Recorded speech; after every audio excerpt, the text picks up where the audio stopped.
যখন দাঁড়াবো তখন নিয়ত করবো। এক নম্বর কি? নিয়ত করা। কারণ ইবনে মাসউদ রাদিয়াল্লাহু তাআলা আনহু বলছেন, নিয়ত ছাড়া আল্লাহ তাআলার কাছে ওই ইবাদতের প্রতিফল হয় না। কারণ প্রত্যেক ইবাদতের প্রতিফল তার নিয়তের উপর হয়ে থাকে। কিসের উপর হয়ে থাকে? নিয়তের উপর হয়ে থাকে। এই জন্য আপনাকে নিয়ত করতে হবে। প্রত্যেক ভালো কাজের শুরুতে আপনাকে নিয়ত করতে হবে।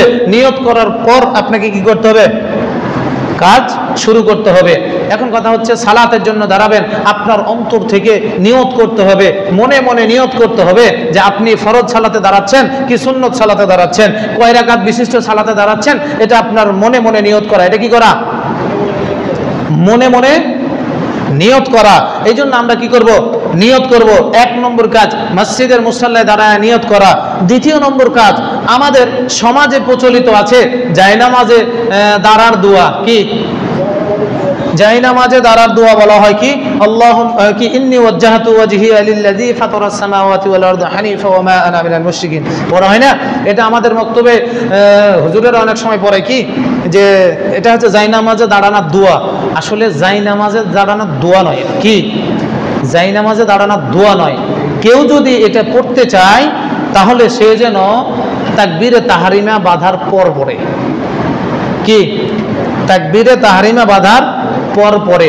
আসলে জায়নামাজে দাঁড়ানোর কোনো দোয়া নাই। কি নাই? জায়নামাজে দাঁড়ানোর কোনো দোয়া নাই। বুঝতে পেরেছি আমি? এখন প্রথমে শুরু করব তাকবীর দিয়ে নামাজ। কি তাকবীর দিয়ে? তাকবীর দেওয়ার সময় ইয়ারফাউ ইয়াদাই, তুমি হাতটি কি করবে? উত্তোলন করবে। আবু দাউদ শরীফ 553 নম্বর হাদিস, আন আবি হুরায়রা রাদিয়াল্লাহু তাআলা আনহু আন্নাহু قال قال رسول الله صلى الله عليه وسلم اذا دخل في الصلاه رفع يديه مدا। আল্লাহ রাসূল সাল্লাল্লাহু আলাইহি ওয়াসাল্লাম বলছেন, যখন তুমি সালাতে দাঁড়াইবা, কখন? যখন কোনো বান্দা সালাতে দাঁড়াইবে তখন যেন সে তার দুই হাত উত্তোলন করে। রফা ইয়াদাইহি, কয় হাত? দুই হাত উত্তোলন করাই। কে বলছেন? আল্লাহ রাসূল সাল্লাল্লাহু আলাইহি ওয়াসাল্লাম। প্রশস্ত করে দেয় কোন দিকে? উপরের দিকে। কোন দিকে? উপরের দিকে। এখন কথা হচ্ছে কতদূর পর্যন্ত উঠাবো? এটা কি কতদূর পর্যন্ত উঠাবো? এটা নিয়ে হাদিস আছে। আমরা যদি সহিহ বুখারীর একটা হাদিস লক্ষ্য করি যে আল্লাহ রাসূল সাল্লাল্লাহু আলাইহি সাল্লামের সালাত, হযরত ওয়াইল ইবনে হুজর রাদিয়াল্লাহু তাআলা আনহু তিনি স্বচক্ষে রাসূল সাল্লাল্লাহু আলাইহি সাল্লামের সালাত দেখতেছিলেন। উনি বলছেন, আমি মদিনাতে গেলাম, এরপরে রাসূলুল্লাহ সাল্লাল্লাহু আলাইহি সাল্লামের সালাত দেখলাম, লক্ষ্য করলাম, তিনি যখন হাত উত্তোলন করলেন তখন তিনি কাঁধ পর্যন্ত হাত উত্তোলন করলেন। কোন পর্যন্ত? কাঁধ পর্যন্ত হাত উত্তোলন করলেন। এতদূর পর্যন্ত একটা হাদিস পাইলাম। আমরা দ্বিতীয় নম্বর হাদিসে যাই। মালিক ইবনে হুয়াইরিস রাদিয়াল্লাহু তাআলা আনহু থেকে বর্ণিত, তিনি বলেন রাসূলুল্লাহ সাল্লাল্লাহু আলাইহি ওয়াসাল্লাম যখন রাসূল সাল্লাল্লাহু আলাইহি ওয়াসাল্লাম যখন সালাতে দাঁড়াইতেন তখন তার হাত কান পর্যন্ত উঠাইতেন। কোন পর্যন্ত? কান পর্যন্ত উঠাইতেন। কতদূর পর্যন্ত? কান। ভালো করে বুঝবেন।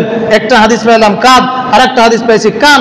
এরপরে সহিহ মুসলিম হাদিস নম্বর 391 নম্বর হাদিস, আল্লাহ রাসূল সাল্লাল্লাহু আলাইহি ওয়াসাল্লামের সাহাবী বর্ণনা করছেন। কিভাবে বর্ণনা করছেন? যে আল্লাহ রাসূল সাল্লাল্লাহু আলাইহি ওয়াসাল্লাম যখন ইয়ারফাউল ইয়াদা, যখন হাত উত্তোলন করতেন তখন তার বৃদ্ধাঙ্গুলি কানের লতি পর্যন্ত আসছেন। কোন পর্যন্ত? সহিহ ইবনে খুজাইমার মধ্যে হাদিসটি আছে, কানের লতি পর্যন্ত আসতো, মানে বৃদ্ধাঙ্গুলি কোন পর্যন্ত? কানের লতি পর্যন্ত। ভালো করে বুঝবেন। তাহলে হাদিস কয় রকম? 3 রকম। হাত তোলার হাদিস, মানে হাত কতদূর পর্যন্ত উঠাবো, এরকম হাদিস কয় রকম পাইছি? 3 রকম। হাদিস 3টাই কি? বিশুদ্ধ। জেনে রাখবেন, আমি এই মসজিদের মিম্বারে যখন দাঁড়াইছি বিশুদ্ধ হাদিসই বলবো, বিশুদ্ধ হাদিসই বলবো, যেটা রাসূলুল্লাহ বলেছেন এবং তা বিশুদ্ধভাবে প্রমাণিত, সেই হাদিসগুলোই বলবো। কোনো জাল দুর্বল হাদিস আলোচনায় আনবো না ইনশাআল্লাহ। যেন এ জাতি রাসূলুল্লাহর সালাতকে পেয়ে যায়, যেন এ জাতি রাসূল সাল্লাল্লাহু আলাইহি ওয়াসাল্লামের সালাতকে পেয়ে যায়। তাহলে 3টা হাদিস পাইলাম। এখন আপনি মানবেন কোনটা, কোনটা গ্রহণ করবেন? 3টার মধ্যে যে কোনো একটা যদি কেউ আমল করে সেটা সেই আমলের উপরে সাব্যস্ত, সেটা হাদিস দ্বারা সাব্যস্ত। যে কোনটা করতে পারে সে কি? যে কোনোটা করতে পারে।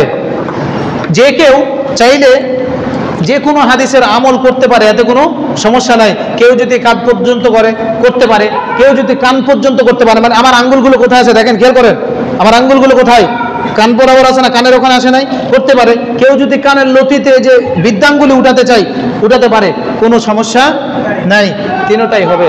এখন কথা হচ্ছে আমি কেন এই পর্যন্ত হাত উঠাই, কান পর্যন্ত মানে এই পর্যন্ত হাত উঠাই? কারণ আপনি একটা জিনিস লক্ষ্য করবেন যে হাদিস তিনটাই সহি, হাদিস তিনটাই সহি। যদি আপনি কান পর্যন্ত উঠান তাহলে তিনটাই হাদিস উপর আমল হয়ে যাচ্ছে। আপনি যখন এই জায়গায় হাত রাখবেন, ভালো করে বুঝেন, এই হাতের তালুটায় কাঁধের সাথে আছে না? আল্লাহ রসুলের একটা হাদিস হচ্ছে তোমরা কাঁধ পর্যন্ত হাত তোলার হাদিস আছে। তার মানে আমি এই কানে আসলে কিন্তু এই অংশটা কাঁধ বরাবর আসছে। আবার আল্লাহ রসুলের হাদিস আছে কান বরাবর হাত নিয়ে যাও, তার মানে এই অংশ কিন্তু কানে চলে যাচ্ছে। আবার লতি বরাবর যাওয়ার কথা বলছে না কানের, এই লতি বরাবর হইলে কানের নিচে কিন্তু বৃদ্ধাঙ্গুলি থাকতেছে, তাই নয়? এই জন্য ওলামায়ে আহনাফ ইমাম আবু হানিফা রাহিমাহুল্লাহ এই আমলটাকে গ্রহণ করেছে যে আমরা এই বরাবর হাত তুলি কান বরাবর, তাহলে তিনটা হাদিস মোটামুটি কি হয়ে যায়, আমল হয়ে যায়, তবে হাদিসের বাইরে তো যায় না, তাই নয়? সুতরাং যেখানে যেভাবে হাত তুলন করি আমরা করব, তবে কয়েকটি বিষয়ে লক্ষণীয়। আমি প্রত্যেকটা বিষয়ের ভুলগুলো ধরাই দেবো। তাও এক নম্বর কথা, আমরা যখন হাত তুলি তখন হাতগুলো অনেকে পিছনে এইভাবে নিয়ে যায়। খেয়াল আমার দিকে দেখেন সবাই, এটা কিন্তু একটা প্রতিষ্ঠান, এখান থেকে শিক্ষা দিচ্ছি।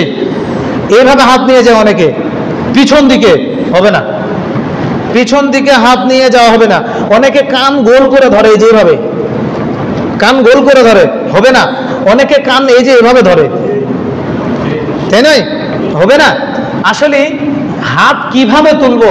আল্লাহ রসুল সাল্লাল্লাহু আলাইহি ওয়াসাল্লামের সাহাবী বর্ণনা করছেন, আমি উমর রাদিয়াল্লাহু তাআলা আনহুকে এত সুন্দরভাবে নামাজ পড়তে দেখেছি যে তার প্রত্যেকটা অঙ্গ প্রত্যঙ্গ কেবলার দিকে ছিল। কি ছিল? কেবলার দিকে ছিল। উমর রাদিয়াল্লাহু তাআলা আনহু যখন সালাতে দাঁড়াইতেন, তখন যখন হাত উঠাইতেন তখন তার হাতের এই তালুগুলো কেবলার দিকে হইতো। কোন দিকে? কেবলার দিকে, মানে কোন দিকে? পশ্চিম দিকে। আমাদের দিক থেকে পশ্চিম দিকে। আচ্ছা ভাই, আপনি যদি এইভাবে করেন তাহলে কি তালু কি পশ্চিম দিকে থাকলো? আপনি যদি এইভাবে তুলেন তাহলে কি তালু পশ্চিম দিকে থাকলো? না, আপনাকে পশ্চিম দিকে অর্থাৎ কেবলার দিকে ফিরতে হবে, এইভাবে হাত তুলতে হবে। এখন আঙ্গুলগুলো স্বাভাবিক থেকে উপর দিকে থাকবে, কি আকাশের দিকে থাকবে স্বাভাবিক, আর তালুটা কোথায় থাকবে? কেবলার দিকে থাকবে। এটা ইবনে উমর রাদিয়াল্লাহু তাআলা আনহুর হাদিস থেকে আমরা বুঝতে পারি যে আমরা হাতের তালুগুলো কোন দিকে থাকবে, প্রত্যেকটা অঙ্গ প্রত্যঙ্গ কি কেবলার দিকে থাকবে। আচ্ছা, কানের লতি পর্যন্ত হাত তুলেছে, হাত তোলার মাসআলা শেষ, হাত তোলার মাসআলা শেষ। এখন চলে এলো হাত বাঁধার মাসআলাতে, তাই নয়? হাত বাঁধার মাসআলার প্রয়োজন আছে না আমাদের, যে হাত উঠালাম, হাত বাঁধবো কোথায়, না বাঁধবো কোথায়? এই বিষয়ে তিন রকম হাদিস পাওয়া যায়। কয় রকম? 3 রকম হাদিস পাওয়া যায়।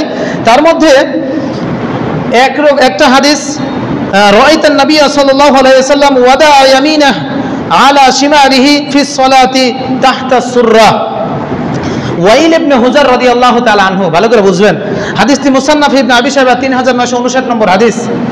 যেই সাহাবী রাসূলুল্লাহর সালাত আদায় করতে দেখেছেন, আমি বললাম মদিনায় যাওয়ার পর, একটু আগে হাদিসটি বললাম যে ওয়াইল ইবনে হুজার রাদিয়াল্লাহু তাআলা আনহু বললেন, আমি মদিনায় আসলাম এবং রাসূলের সালাত শিখবো, এজন্য রাসূলকে কি করতেছি? দেখতেছি। তো ওই সাহাবী বর্ণনা করছেন যে আমি রাসূলের সালাত আদায় করতে দেখলাম, তিনি কি করলেন? হাত আল্লাহু আকবার বলে তাকবীর দিলেন। তাকবীর দেওয়ার পর ডান হাত দিয়ে বাম হাত ধরলেন। কি করলেন? ডান হাত দিয়ে বাম হাত ধরলেন। এরপরে হচ্ছে কি তাহতা সুররা, তিনি নাভির নিচে রাখলেন। এটা মুসান্নাফ ইবনে আবি শাইবার হাদিস। আমি আবু দাউদের হাদিসটা বলতে